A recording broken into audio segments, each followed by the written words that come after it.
Malaking perwisyo pa rin sa mga residente sa Davao Region ang baha dulot ng malakas na ulan.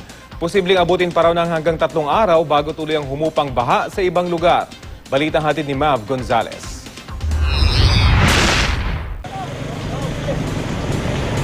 Usad pagong para hindi tumirik ang mga sasakyan sa Miranda Bridge na nagdurugtong sa Tagum City at Carmen dito sa Davao del Norte. Lubog kasi ito ng hanggang hitang baha hanggang pagkagat ng dilim.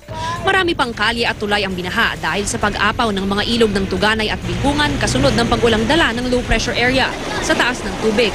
Bubong na lang ng mga bahay ang kita sa Carmen, kaya ang mga residente kanya-kanyang gawa ng bangka para makatawid. May iba namang nanatili sa gilid ng kalye kasama ang mga alagang hayop.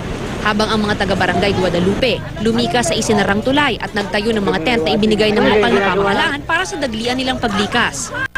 Nagawa kami ng para sa silungan namin. Para safety ba? Kasi ulan. Yung bahay namin doon, ng tubig, nabutan. Mga taga-dibdib dito.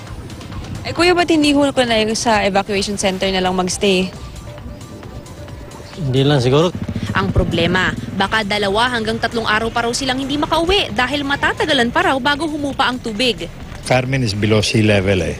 So pag nag-back up ang yung dagat natin mag-high tide, the water from the sea comes back. Kaya it prevents the outflow of the rainwater, yung mga rivers natin. Dahil sa baha, under state of calamity na ang Carmen at Tagum City, pati ang mga bayan ng Kapalong at New Correlia. Sa pinakahuling tala ng PDRRMC, mahigit 32,000 ang apektado ng baha. Mahigit 2,000 pamilya o halos 10,000 tao na ang inilikas. Wala pa namang naiulat na nasaktan. Tuloy-tuloy ang rescue operations ng mga otoridad. Since Pablo, wala kaming casualty.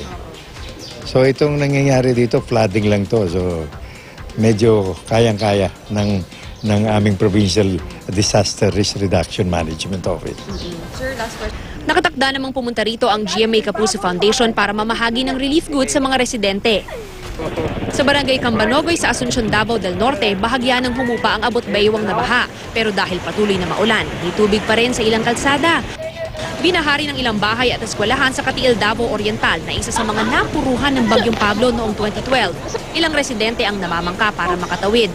Nagkalat naman ang mga putik at tinangay na troso sa Baldo Beach. Mula rito sa Tagum City, Davao del Norte, Mav Gonzalez, GMA News.